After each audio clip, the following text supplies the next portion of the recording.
Halo teman-teman, kita sudah sampai di tutorial part 3 yaitu insert data. Jika mungkin ada sekolahan di sekitar Kondang Legi ataupun Kepanjen yang ingin mengadakan ekstrakurikuler coding, bisa langsung hubungi saya, seluruhnya gratis. Sekolahan tinggal menyiapkan tempatnya saja.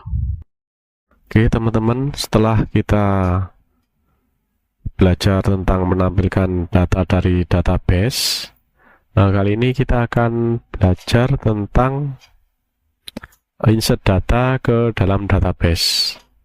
Langsung saja kita ke list yang apa yang akan kita kerjakan. Oke, pertama kalian ke view database.blade.php, membuat link ke form insert. Saya jelaskan. Jadi kita akan membuat link di sini. Jika kita klik linknya, kita akan diarahkan ke form input ke database-nya. Oke, langsung saja kalian ke view database.blade.php. Kalian ke view ke database.blade.php. Nah, kita akan masukkan linknya di bawah H1 ini. Di bawah H1 ini, kita akan masukkan linknya. Ketikkan saja A, kemudian tab, tambah data. Kalian save, kita akan coba reload. Nah, maka tambah data, link tambah data akan terbentuk. Kemudian di href-nya, kalian insertkan route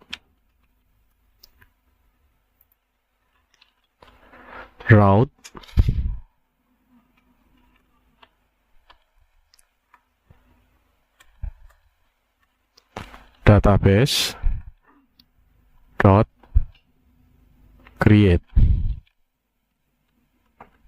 Nah, maksudnya ini apa?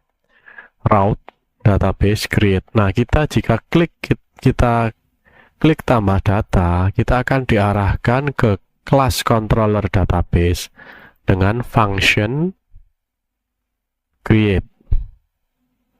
Kalian scroll ke atas, kalian lihat di controller di database, control database.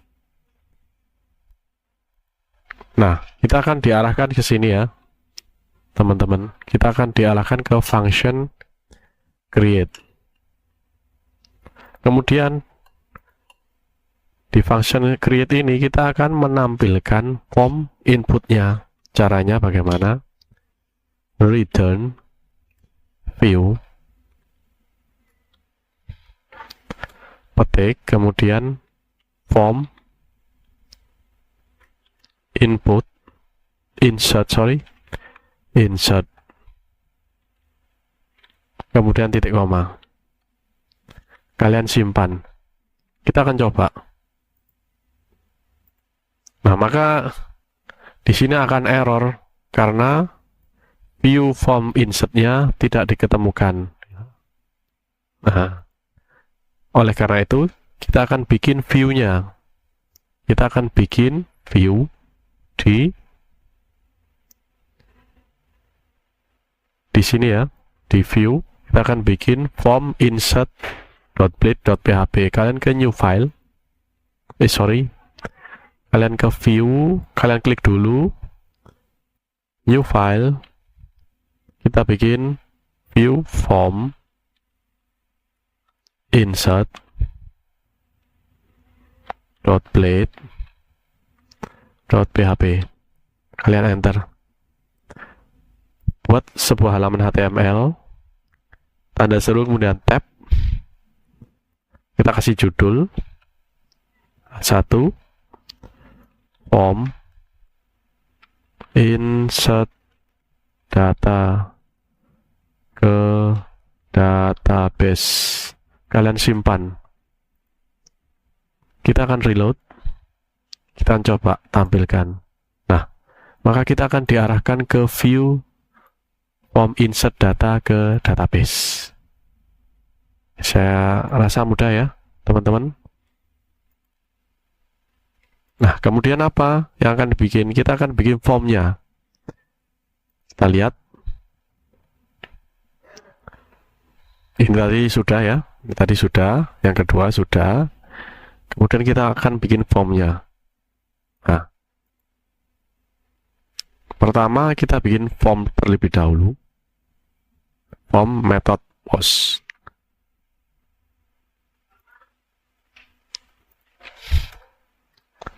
Form, enter, actionnya post, sebentar, form.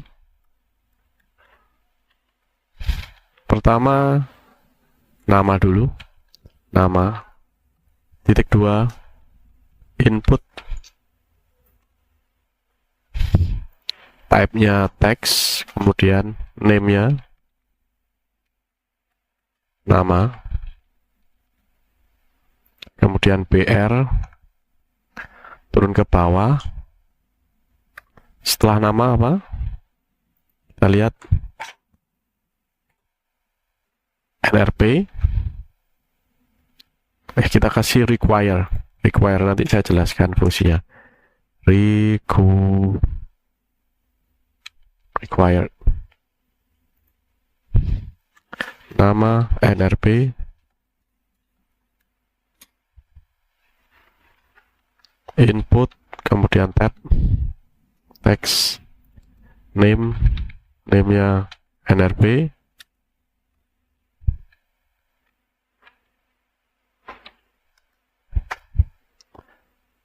kemudian sama require, kemudian BR, turunkan ke bawah. Saya copy saja biar cepat. Copy, pastekan ke bawahnya, alamat.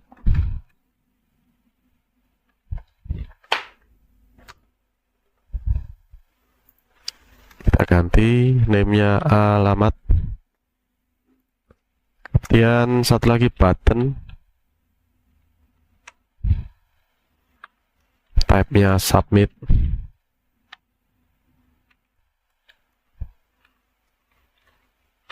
Submit. Tulisannya simpan. Kalian save. Kita lihat hasilnya, reload dulu ya. Nah, maka formnya akan terbentuk ya. Kemudian apa? Kita tentukan metodenya. Metodenya adalah post. Post, kalian simpan, kemudian actionnya bisa kalian lihat. Actionnya dia ke route, database, ke store. Ini maksudnya dia ke kelas controller database dengan function store. Oke, kita tulis action route dalam kurung fungsinya adalah database base.store. Database.store. Nah, ini teman-teman, dia menuju ke controller database dengan function store. Nah, jadi di sini dia akan mengarah ke sini ya. Nah, kemudian satu lagi yaitu add CSRF. Nah, jadi apa fungsi add CSRF ini? Yaitu jika kita klik simpan, maka dia akan membuat sebuah token. Nah, token ini akan diterima oleh project Laravel-nya. Dia akan dikenali bahwa user lah yang mengirim data ini. dia akan mengenali bahwa user lah yang mengirim data ini. Jadi jika orang lain mengirim data seperti ini tanpa CSRF, maka sama Laravel dia akan ditolak otomatis.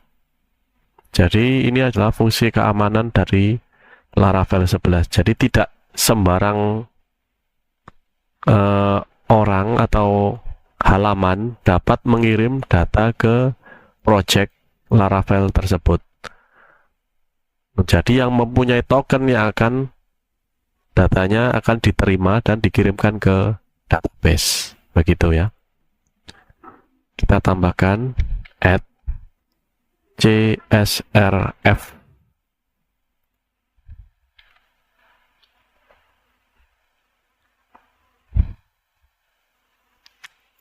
Oke, kemudian apa ini fungsi require? Ya, fungsi require di halaman HTML-nya, fungsinya adalah jika kita belum mengisi fill ini, inputan ini, maka datanya tidak akan dikirimkan ke database. Contoh, maka akan ada tulisan please fill out this field. Jika nama kita isi, misalkan nama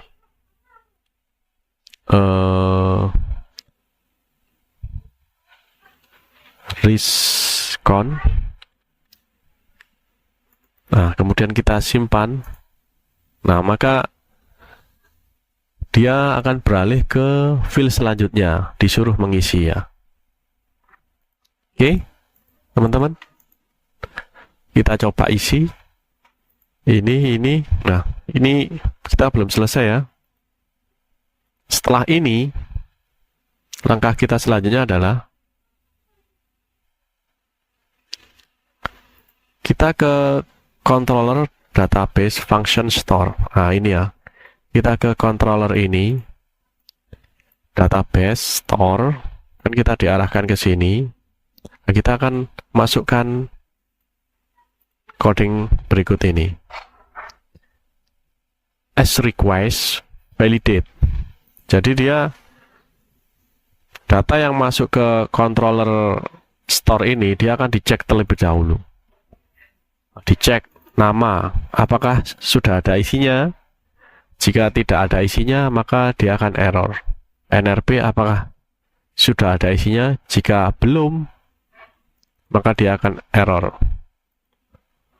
Nah, kemudian jika semuanya sudah terpenuhi, nama, NRP, alamat sudah terisi semua, ini ya teman-teman, jika ini sudah terisi semua, maka dia akan memanggil database pegawai, tabel database pegawai, create, masukkan data, akan dimasukkan nama ini dari mana? Nama ini dari ini ya teman-teman. Nah, dari name ini, nama. Jadi inputan ini akan dimasukkan ke sini, kemudian dimasukkan ke field nama. Kemudian NRP dari mana? NRP dari sini. Kemudian akan dimasukkan ke NRP. Sama halnya juga dengan alamat. Ya. Oke, kemudian setelah itu apa? Setelah datanya dimasukkan ke dalam tabel pegawai, tabel database pegawai. Kemudian return redirect. Nah, jadi kita akan dialihkan ke route database.index. Ini arahnya kemana? Dia akan kembali ke sini teman-teman. Dia akan kembali ke sini. Nah, ini kan route database.index. Kemudian with success. Ini adalah session. Nah, nanti di tutorial selanjutnya nanti akan kita pelajari. with success. Nah, isinya apa? Sessionnya sukses, isinya data berhasil dimasukkan. Oke, kita ke controller database function store ya. Kita cari controller database functionnya function store. Nah, ini ya teman-teman. Kita akan menulis coding di sini. Request as request. Jadi dia menerima data dari sini ya.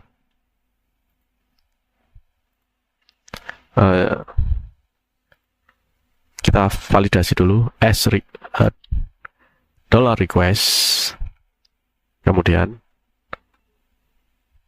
panah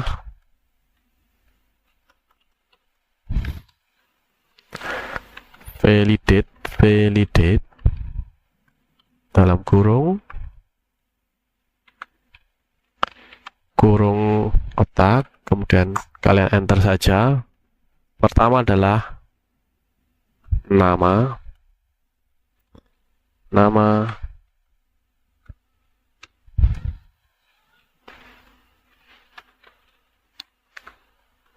petik require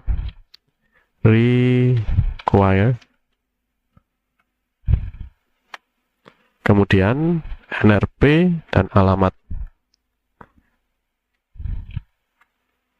NRP sama dengan panah require titik koma, kemudian alamat,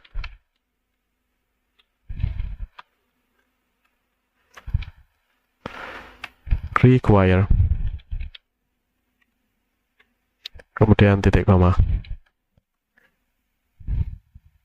Sorry, bukan titik koma ya, sorry, koma biasa. Tapi kemudian titik komanya di sini ya teman-teman. Kemudian kita panggil database-nya label pegawai create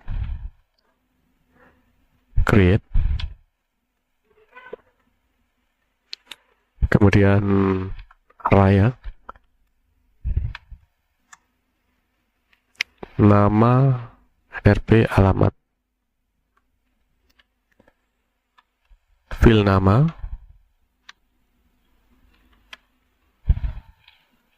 request,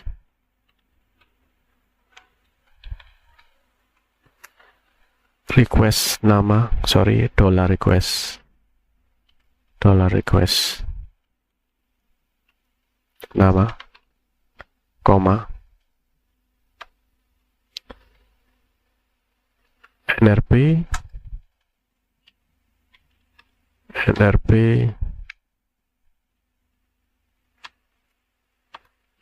dollar request,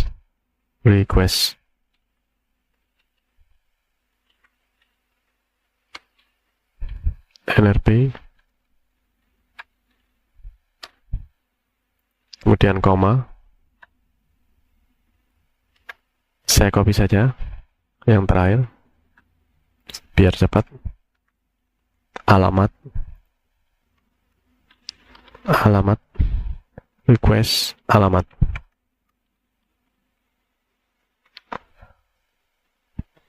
Kemudian titik koma. Kemudian return redirect. Return redirect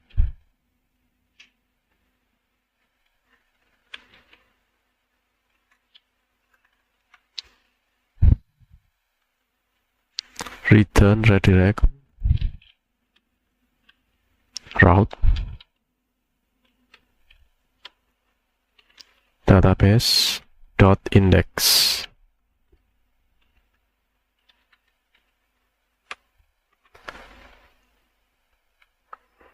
Sorry, petik ya teman-teman. Kemudian with success,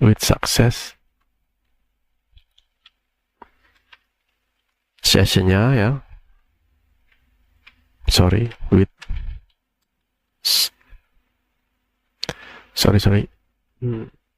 success,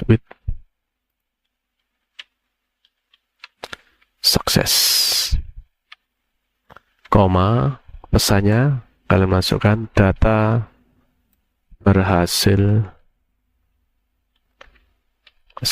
dimasukkan, kemudian titik koma ya teman-teman. Sorry, aduh.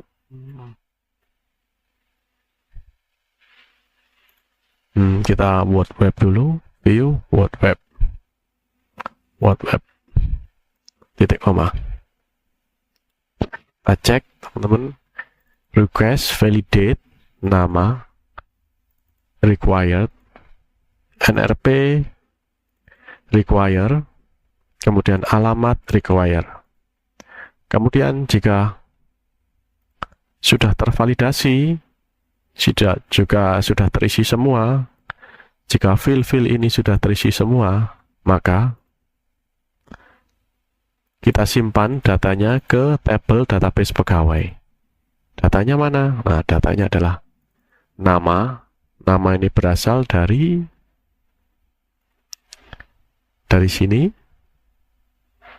Dari sini name ini NRP alamat. Nah, dari sini NRP alamat. Kemudian jika sudah tersimpan, return redirect, arahkan ke halaman indeks. Halaman indeks adalah ini, arahkan ke sini. Kemudian with success, data berhasil dimasukkan. Oke, langkah selanjutnya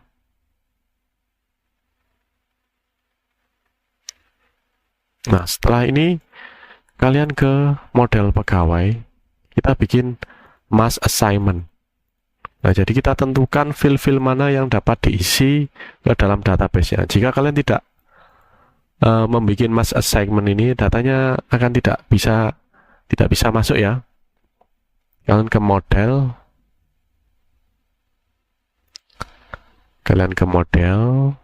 pegawai di sini. Nah, di sini teman-teman kita akan masukkan mass assignment-nya, protected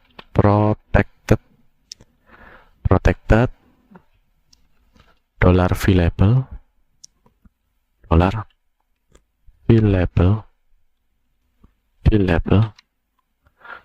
kemudian sama dengan, kemudian array, lambang array. Yang pertama adalah nama, NRP, alamat. Petik nama, koma, ketik lagi NRP, koma, kemudian ketik lagi alamat, titik koma,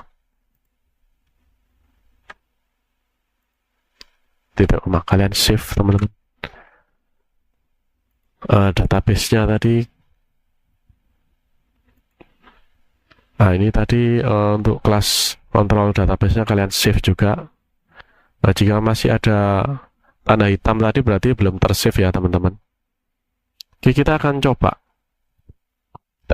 jalankan ke terminal PHP Artisan serve. Oke,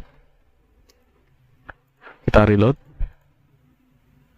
kita ke tambah data, kita akan coba masukkan nama, misalkan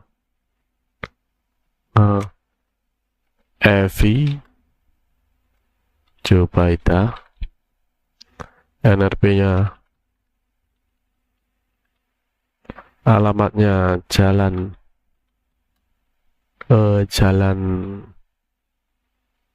Salak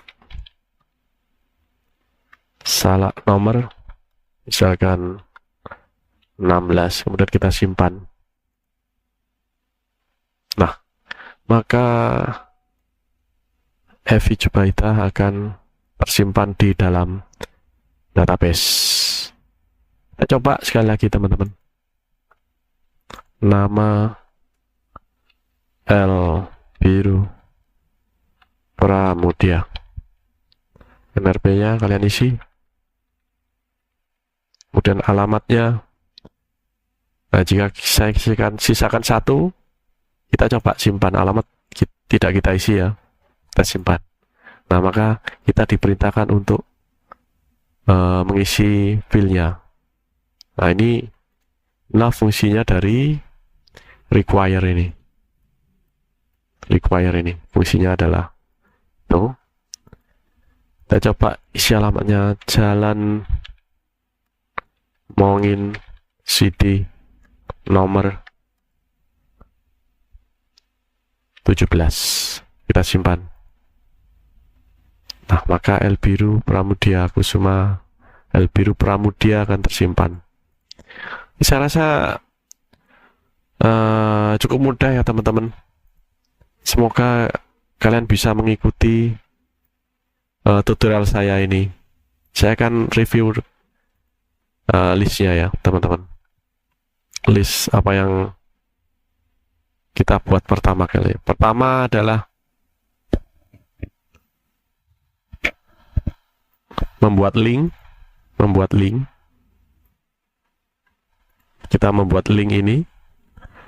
Kemudian ke function, ke controller database, fungsinya function create. Kita tampilkan form insert. Nah, kita tampilkan ini. Kemudian kita membuat form insert. Kita buat form ini. Setelah diarahkan ke sini, kita buat formnya. Setelah buat formnya, kemudian kita arahkan ke function store, controller database function store di sini ya, database function store. Nah, di sini kemudian divalidasi datanya. Data yang dikirimkan saat tombol simpan diklik, dia akan divalidasi terlebih dahulu. Selesai divalidasi seluruhnya, kemudian akan dimasukkan ke dalam tabel pegawai. Setelah dimasukkan tabel pegawai, kita akan diarahkan ke route database index. Nah, kita akan diarahkan kembali ke halaman tersebut. Setelah itu apa? Setelah itu with success data berhasil dimasukkan. Ini sessionnya. Oke, teman-teman, saya harap kalian bisa membuatnya sendiri ya di rumah. Saya pikir cukup sekian tutorial dari saya. Sampai jumpa di tutorial selanjutnya. Bye bye.